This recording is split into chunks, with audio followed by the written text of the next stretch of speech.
I mean, anything you do with somebody else is kind of fun. You can make it fun. I can't ever remember. That's Mary Owen right there. This is your strange and beautiful life.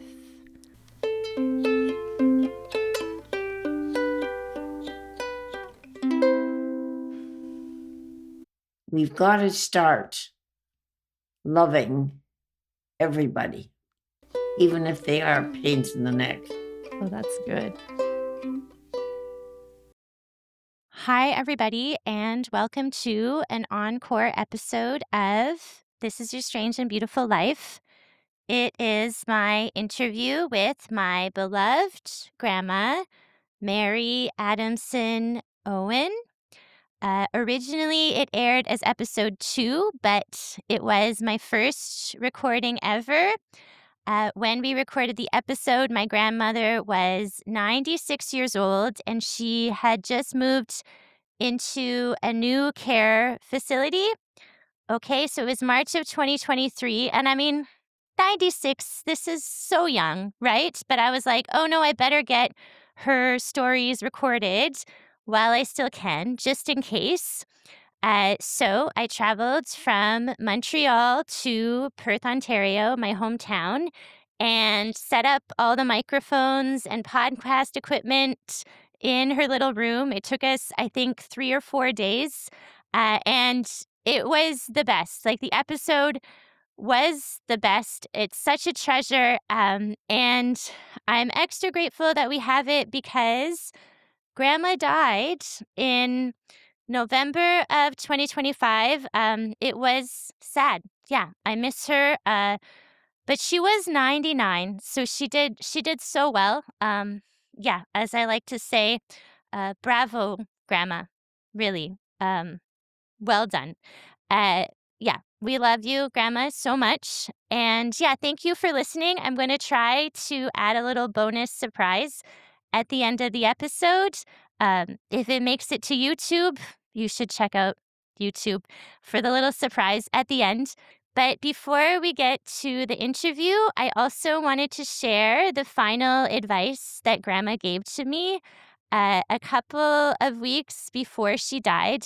My darling mother, who was like, she was just there. She was right by my grandma all the last years of her life. And she helped my grandmother to fill out my 40th birthday card. So for people watching on YouTube, you can see the card. It actually was like almost a bit of a tragedy because the week of my birthday, there was this like huge rainstorm and the card got like waterlogged in the mailbox. And I was like, oh no, because I knew that like this might be the last card that I would receive from my grandma. But it was, yeah, it's a little bit, it didn't quite drown. You can read all the words in it. And yeah, my grandmother, she wrote this by hand. And yeah, it's such a treasure. Okay, so I'll read it to you. Okay, you ready? 2025! Exclamation point. And something you must keep in mind at all times. Find the moments to, number 1, read. Number 2, sing. Number 3, dance. Number 4, think. Number 5, and don't be upset if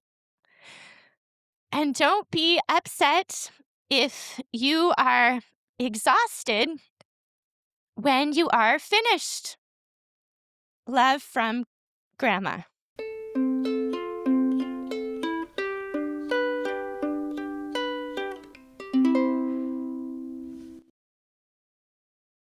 Would you want to introduce yourself? Really? Well, what's your name? Oh, my name is Mary Adamson Owen. Mm-hmm. Isn't your middle name Louise too? Mm-hmm. Okay, Mary Louise Adamson Owen. And So everybody thinks that they have the best grandmother, but not everyone is right. I am right. My grandmother's the best, and we're in the metropolis of Perth, Ontario, right? Population 7,000. And what we're going to talk about today. So Mary Adamson Owen, why don't you tell me a little bit about when you were born, where you were born, and yeah. Okay, well, I was born in 1926 in a little town called Creighton Mine that is attached, or used to be attached, to Sudbury, Ontario.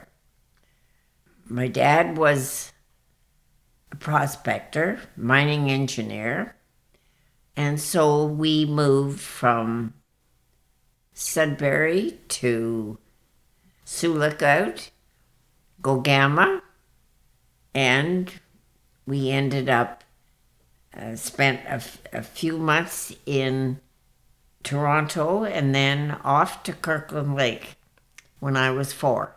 And Kirkland Lake, speaking of metropolises like Perth, Ontario, so this is a town of how many people in the heyday? In the heyday, 22,000, 6 gold mines, and a lot of loving people from every spot in the world, practically. Mm-hmm. Including you and your family. And so can you tell me, your first memory as a child's? Well, I was 4. Okay, pretty early. We lived in a small apartment over the Dominion store. 1930, wooden sidewalks. At 4 to 5 years of age, I was allowed to go down from the apartment to shop. Precocious childs, or people just did that at 4 years old? Well, I mean, how handy can it be? Walk down the stairs and there's the store. So I was sent down for a pound of tea and something else, I don't know what. And my mother gave me a 50-cent piece. Unfortunately, as I'm going into the store, I dropped the 50-cent piece between the cracks on the sidewalk. And there is the 50-cent piece lying 12 inches, and I can't get it. On a wooden sidewalk. And then, right, because 50 cents, they could get a pound of tea and like some other thing you needed. Yeah. So your dad came down, and he was an engineer, right? He was like, yeah, handy person. So he and I spent, I would say, almost an hour trying to retrieve the 50-cent piece with the magnet. Sorry, I can't tell you whether we got it, but knowing my dad, I figure he would have persevered. So you probably did get it.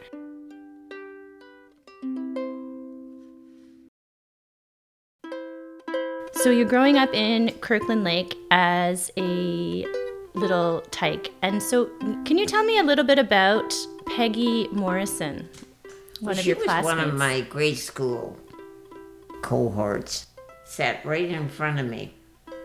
She had long curls that were done with her mother's finger.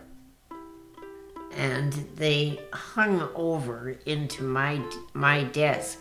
Very irritating.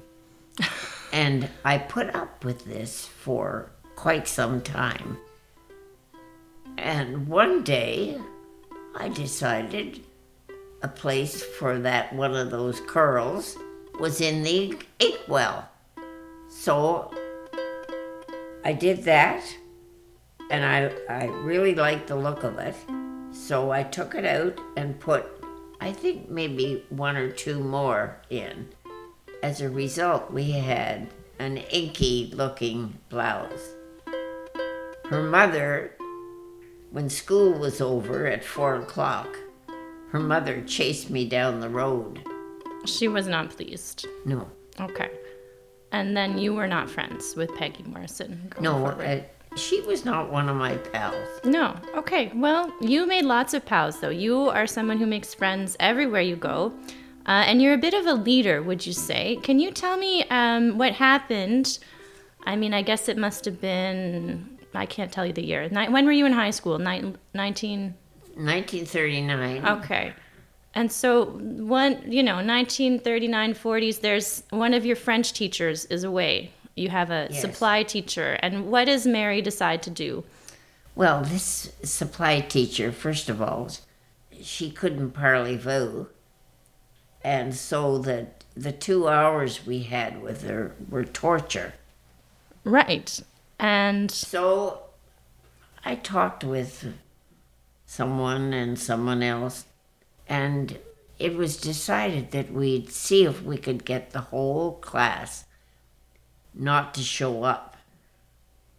Well, it happened. I think there was only one boy that didn't come with us.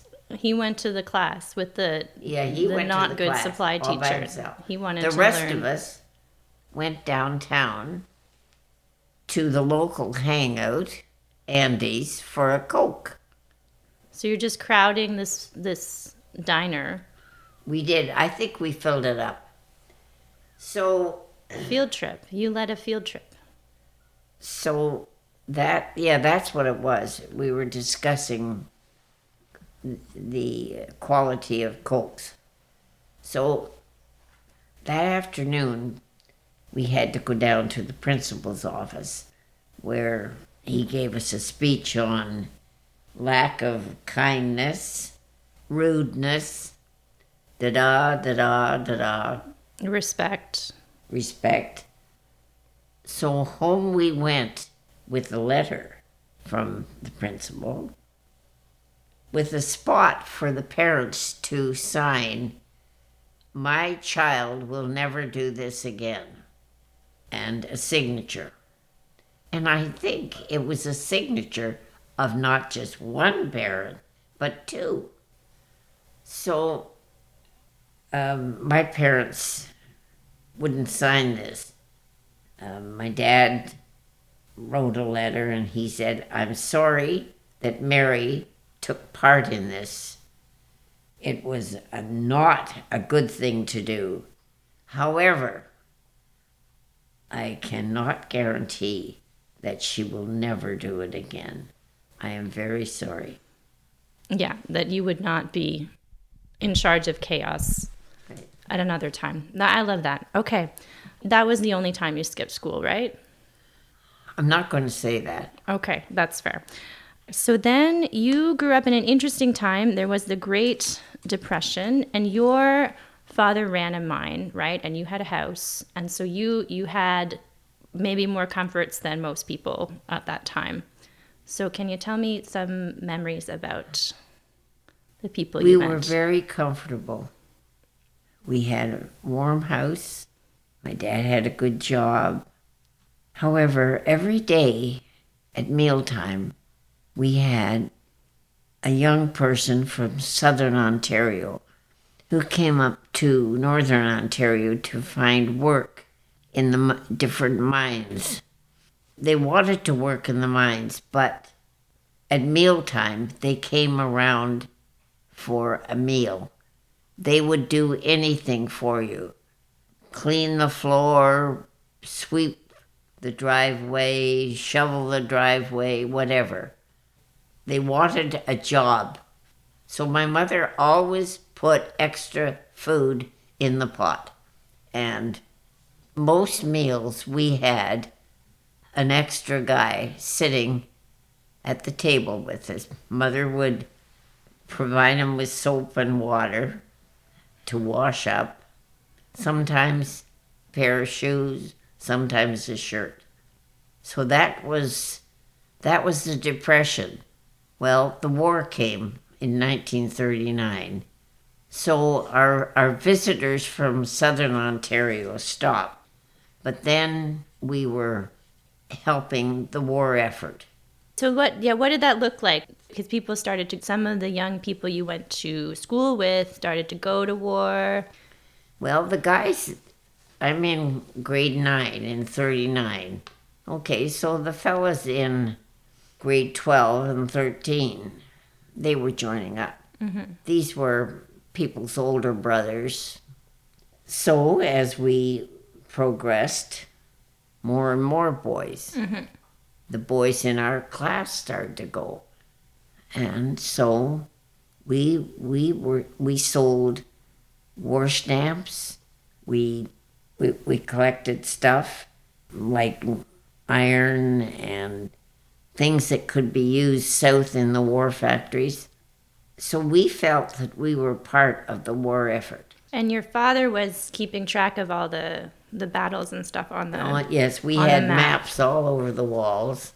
And you'd stay updated on the radio? Everybody Yes, would get all the everybody. information on the radio.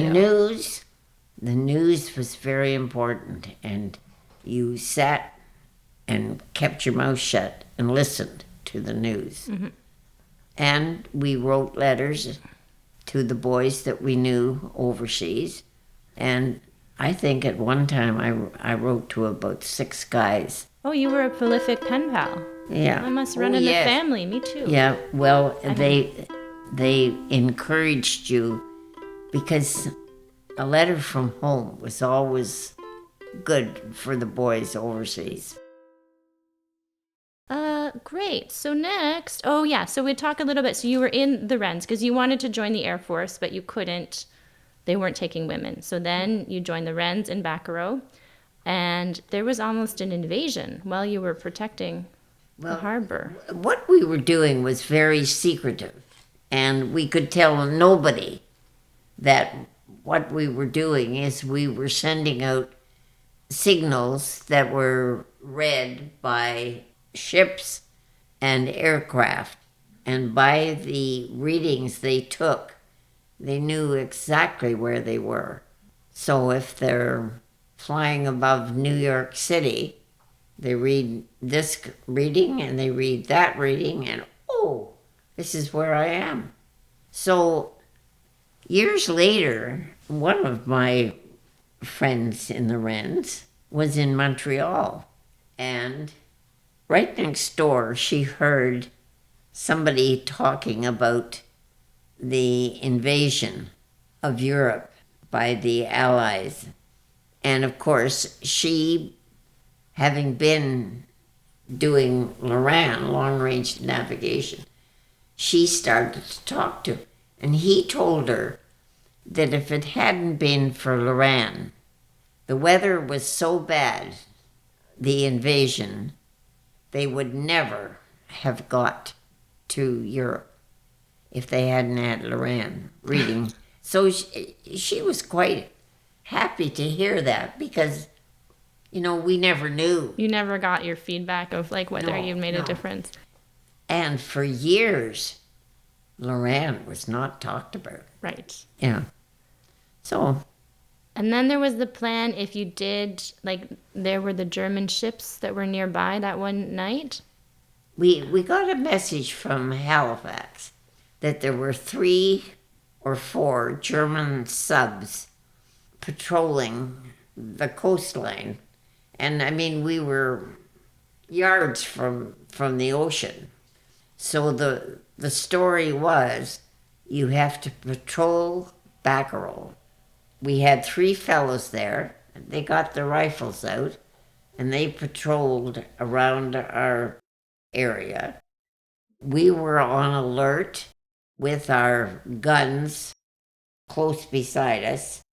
We're still working LORAN, and the orders were to set off the dynamite, which was in the next room to where we worked. Pull up the floor, set the dynamite going, and then run like hell. Run like hell. So then, but you said you didn't have to do push-ups. You didn't have like a vigorous...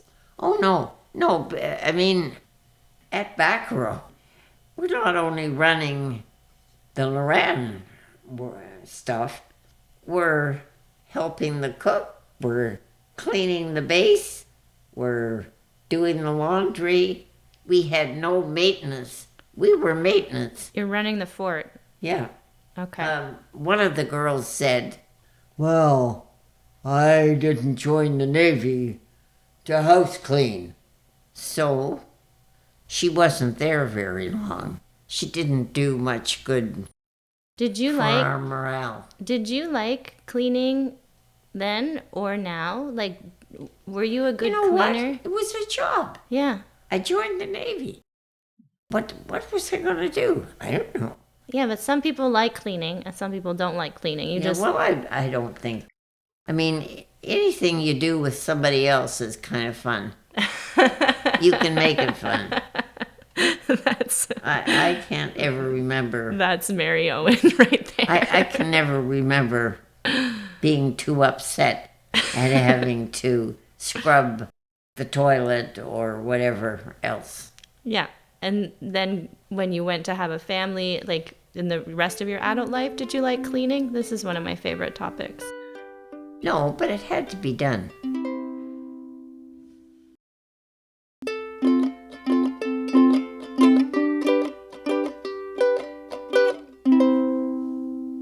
Okay, so here we are. It's March the 6th, Monday. We're at Lanark Lifestyles, and Mary Owen is going to tell us a little bit about her book that she wrote. The name of this book is My Journey. And it is our family story, the story of Adamson, Elford, Harris, and many other names. We start out in the early 1800s and we close off early in the 2000s. It's the story of love, a little hate, Ooh, juicy. adventures, travels. And this is a very thick book. Like, this is hundreds of pages, right? It's probably 300 pages, maybe? I would think so. A lot of pictures, some of them good, and some of them not so good. You don't think? I think they're all good. But the other thing I want to say is that Grandma formatted this. So you wrote this over 10 years, right? Maybe Yeah, started in about- the early yeah. 2000s? Yeah. 8 to 10 years. And it wasn't just the writing. Grandma took all the photos from, the last, well, you're not 100 years old and you weren't at the time, but the last, it was almost a century, and baby pictures and then maybe some old family photos from before you were born. And she formatted it. I don't know if anybody has ever tried formatting. It is my definition of a nightmare. And Grandma persevered. She did it all by herself. You did a course. You took some courses. Well, I took how to turn on a computer. I had a lot of help from the grandchildren who were full of knowledge. I had somebody downtown here in Perth who took a black and white picture that left much to be desired, and they put a bit of black here and a bit of black there, took off a few blobs, and we came out with some half-decent pictures. So I hope in the future people will read the book, look at the pictures, maybe even gain a little wisdom. Yeah, and you'll see that people are pretty good looking. A lot of the people in Grandma's life are dashing. Grandma, very dashing. She still has her sparkle. But we were talking about this yesterday. If you're listening to this finished podcast, well, we did it in chunks because we're very busy people, especially Grandma. Oh. So we were talking about the love. Grandma she went on some dates with a fellow from Noranda in Quebec. They went bowling before the war, and then he joined the Air Force. And yesterday we were talking about his letter. And we forgot the Kleenex again, but we may have shed a few tears recalling his letter. But we have his letter right here. He wrote it's July of 1944. The photo of John is from 1944. And he wrote this letter by hand But we were looking, so he wrote the letter from Paris. It's handwritten. You were saying it was probably... He wasn't in Paris. Oh, He was in Britain. Okay. Yeah. He was in Britain training, and the flyers flew out of Britain, and they were working on the capture of Paris from the Germans. So this letter was found in his locker after he didn't return from a mission. He was 20 years old, shot down in August in France on his 22nd mission, just prior to the liberation of Paris, August the 26th, 1944. So I was one of many who lost a good friend. And when I was in back row, this letter was forwarded to me from Britain. Dear Mary, I'm writing this so that in case I'm missing or worse, luck dead, I can still leave you a few words to tell you. This is kind of a hard letter to write, as I mean to say so much, and I mean every word of it. More than anything, I have never said before. You may have received my letters that I liked you. Well, I didn't stop there. I intended to carry it further. I never made a great lover, but I know that if everything had turned out as I had planned, I would have tried to make you as happy as I possibly could. Many times as I lay awake in my bed, dreaming of home and my loved ones, I dreamed of you and all the good times we used to have. The time when I first met you in the bowling alley, and that funny little hat with the big feather in it. I guess I really fell for you there. Then after that, when I used to see you in Kirkland Lake after the basketball games, you might not have known it, but when the other guys looked at you, I always burned up. You'd think I owned you or something. And again, when you came down to Toronto, I never was so happy in all my life. That night when I went back to barracks, I couldn't sleep for just thinking of you. I often think myself for not wanting to write to you for so long while I was in training, but I guess I was kind of jealous and was misunderstanding. I quit writing to you. I should have had my head examined. Oh, I wish we could have met each other's families. I know I would have liked your mom and dad, and I think you would have liked mine too.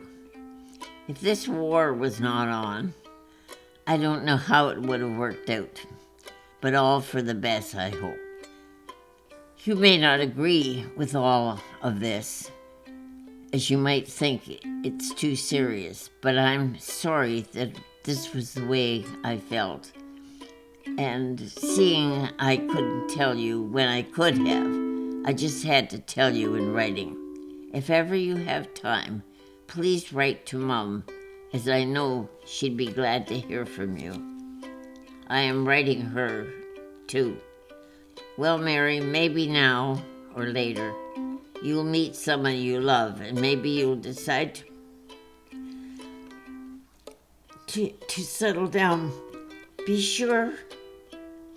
He sure will be a lucky fellow to have such a swell wife. Wherever I am, I shall always remember you. And those memories will always be my fondest. Well, I could go on and on to tell you all what I thought, but it would always be the same thing. I loved you dearly. Well, Mary, I would have hoped for something better than this letter as a way of saying goodbye. But once again, best of luck to you.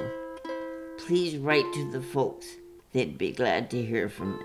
All my love. Dawn. Oh, Dawn. So that was the year, what, the 1944? What was the year? August Okay. Oh, 1944. he almost made it home. Well, the war was almost over. 1 more year. Yeah. Yeah.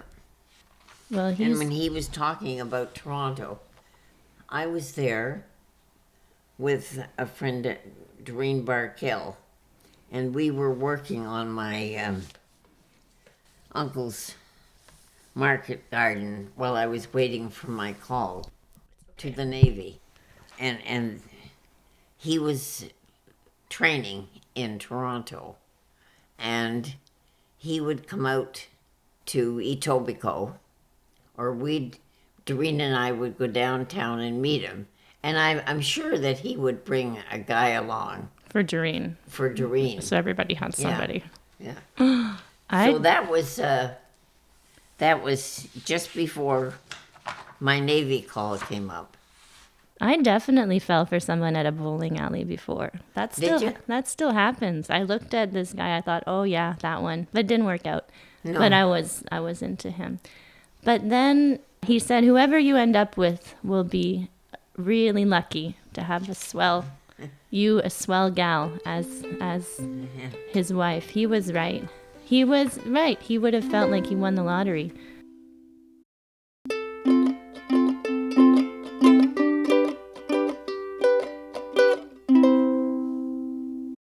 So do you have advice for people who are getting married? No advice.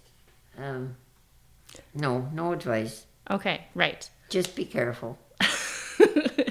I remember you saying that you should, because back in your time, you were not allowed to live with your boyfriend before you got married, right? No. So you recommended to my sister and I that we should live. It might be a good idea to, live with them for a while. Test the waters. Okay. Great. So you had children. How many children? 3. Yeah. And then tell us about when you had 3 kids under 5 and you had to go to your doctor, Dr. Parker. Well, I went, and I'm sure I had John, who was 6 months old. Ugh. I had Valerie, who was not quite 2, and I had Susan, who was not quite 4. So off we went to see Bill Parker. Well, I said to Bill, I am very tired. I think I should have some type of examination because there's certainly something wrong with me. You thought you had cancer, right? I thought I had something. And Bill, who was a bit older than I was, whose kids were probably 10 or 12 years older than mine, and he laughed, and he laughed. And I said to him, well, Bill, I don't think that's very funny. And he said, well, Mary, I'm going to tell you, you're going to be tired until John is in school. You know what? He was right. And so John went to school and he was 4, and then, Yeah. and that was. Yeah. So do you have advice for parents with young children? No, I have no advice for parents with young children. Except to try to laugh, try to maintain your sense of humor, and remember that those kids, you may think about sending them off for adoption, but they really are worthwhile. By the time they're 24, you think, oh my gosh, those kids, they've changed. How'd I make those?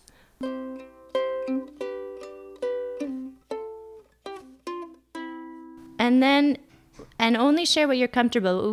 But then you had the experience that your first husband left you in the late 70s. So you were 50, in your early 50s when that happened. Yeah. And that's a hard thing to have happen. So yeah, tell me. And I think there were some big changes that happened to you in your early 50s. So you can share whatever you want about that. Oh, well, that was tough, you know. Stay-at-home mom, part-time school teacher, and I felt I was a failure when Bob walked out the door. But after a little counseling, and I started a new career, and I became very self-sufficient, and my esteem, which was never strong on my list, became very strong. And so I became the person I am now, I think, quite independent, not always sure of myself, but some things happen for a reason. And I think that was a good thing when Bob decided that there were other things in store for him. So, There were other things in store for you too. yeah. So I recouped. Recouped.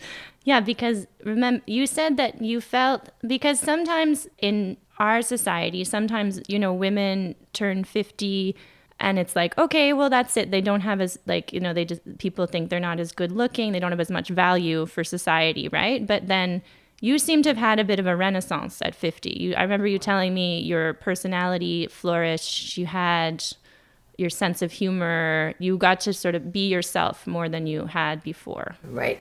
Very definitely. Yeah. So tell me about this new career. Oh, well, I went into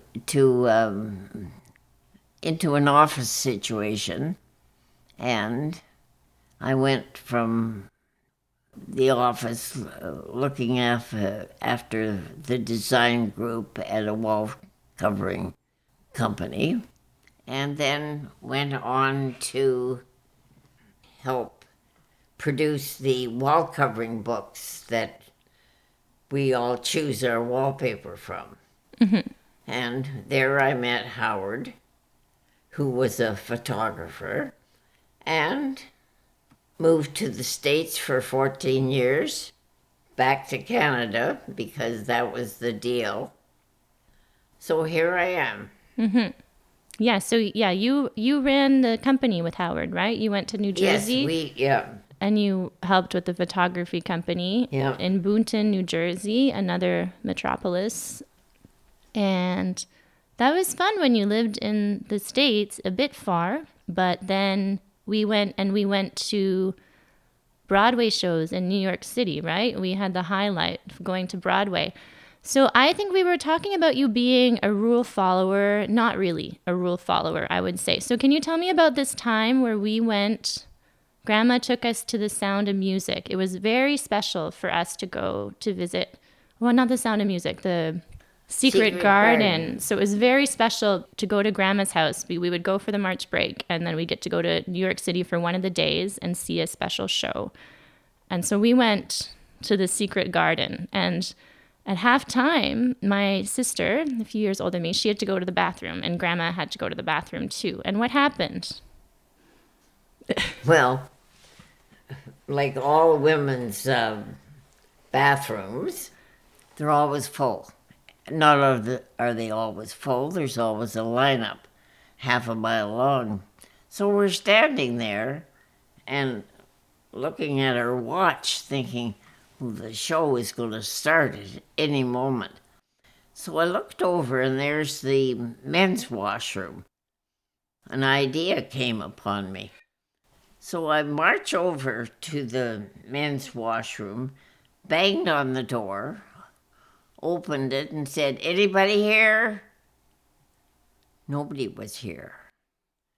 So I waved the women. There must have been 20 or 25 of us. Traffic. And I said to the group, "I'll stand by the door and keep the men out." So everybody go to the bathroom as fast as they can. Well, of course, some dumb man came up and made a big fuss because the women had taken over the men's washroom. So he went up to the manager and brought her down. And neither one of them was very nice. However, we did everybody got to the John. And then we got back with no emergencies. But it's just like, for whatever reason, women need more washroom space. And you'd think like a million years later, they would fix that. Same thing at the airport. I did the same. I learned from my grandmother. I was at the airport and it was a 10-year-long lineup. And I just walked in on the men. I said, "Hi, guys. I'm not going to look." And so that's the role model we have with grandma. If it doesn't work, the rules don't work, you change the rules. And so then grandma lived with Howard in New Jersey, and that was the deal, is that they would move to New Jersey, come back to retire in Canada. And I was the most lucky grandchild because when grandma moved to Canada, she picked Perth, Ontario to move to. And so they have a majestic house by the river. And so we got to see them all the time.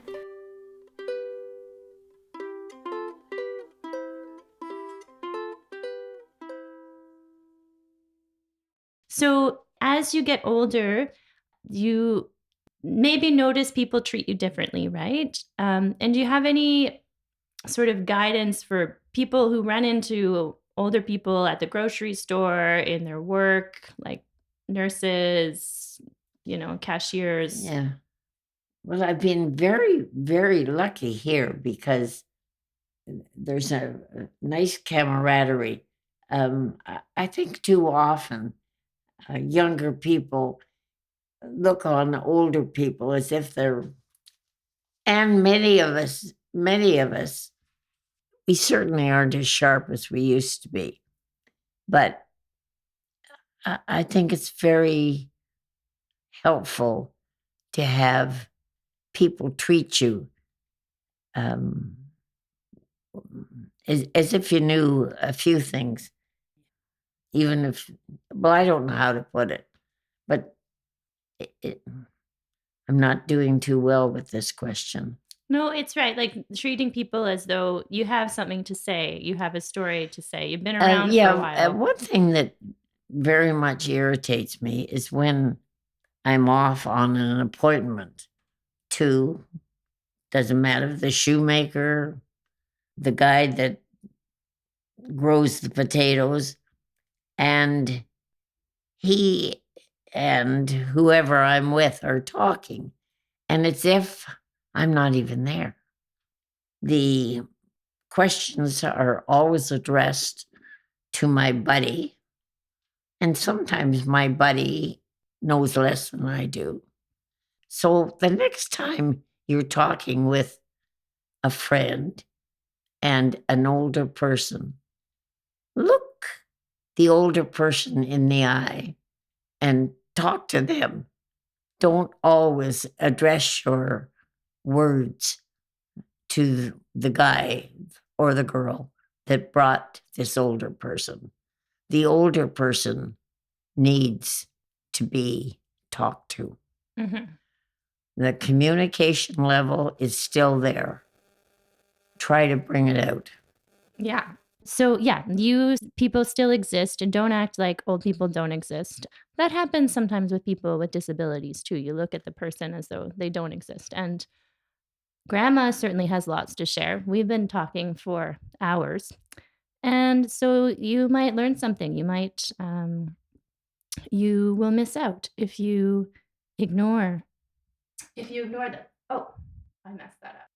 Hello. Okay. I was trying to fix my levels and we need a I've been trying technician. to fix my level for years.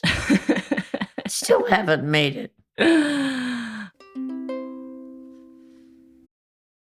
So, we'll just talk a little bit about emotions. What can you say about, a good cry? Do you recommend?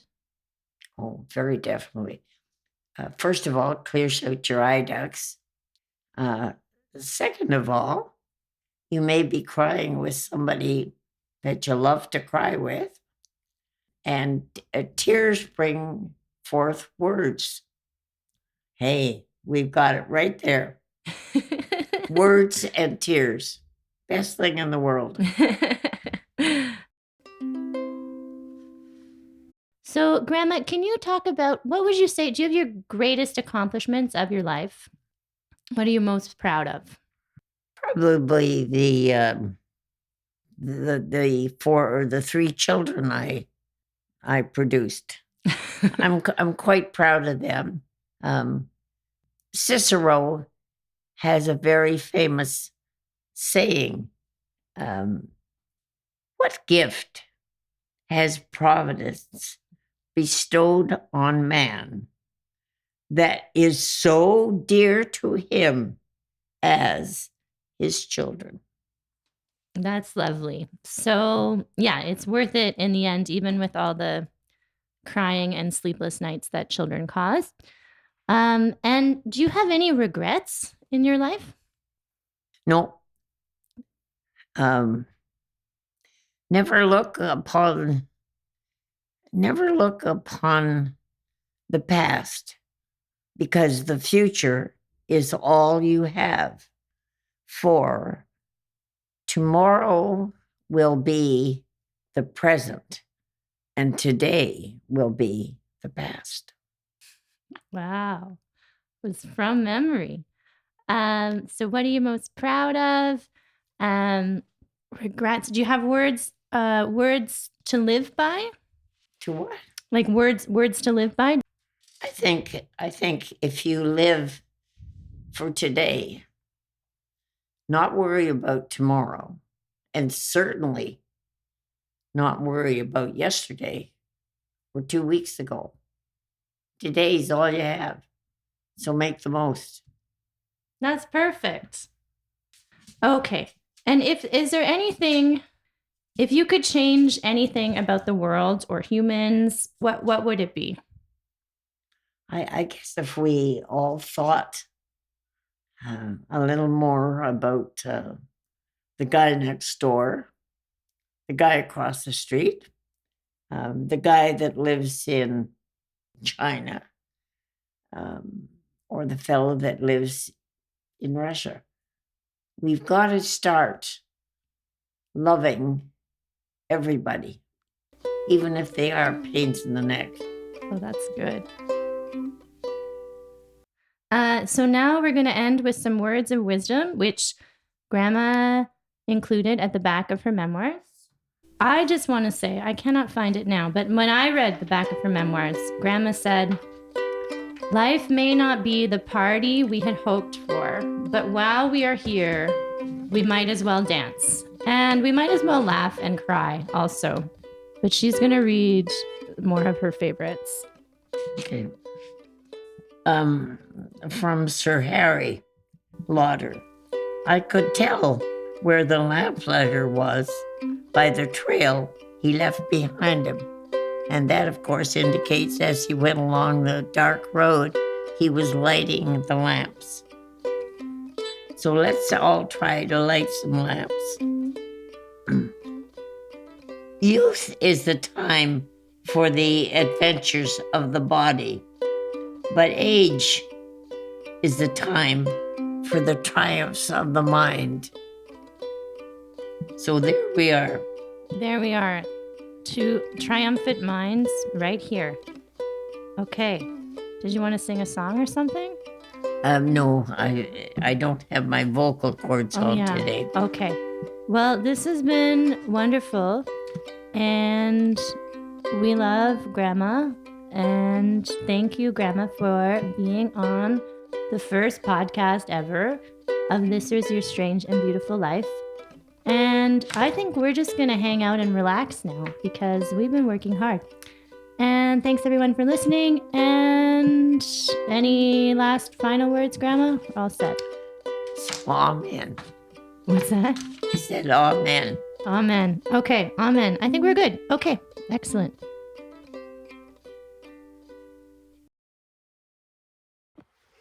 Okay, everybody, we have a special performance for you. This is Mary Owen and Erica J. Schmidt. We're in Perth, Ontario, and Mary would like to reinstate a new tradition. Well, this tradition has been going on for many, many years, and then after the tragedy in New York, we replaced it with God Bless America. Okay, time to get back to old traditions. So, let's go out to the ball game. The 7th inning stretch. Okay. Are you ready?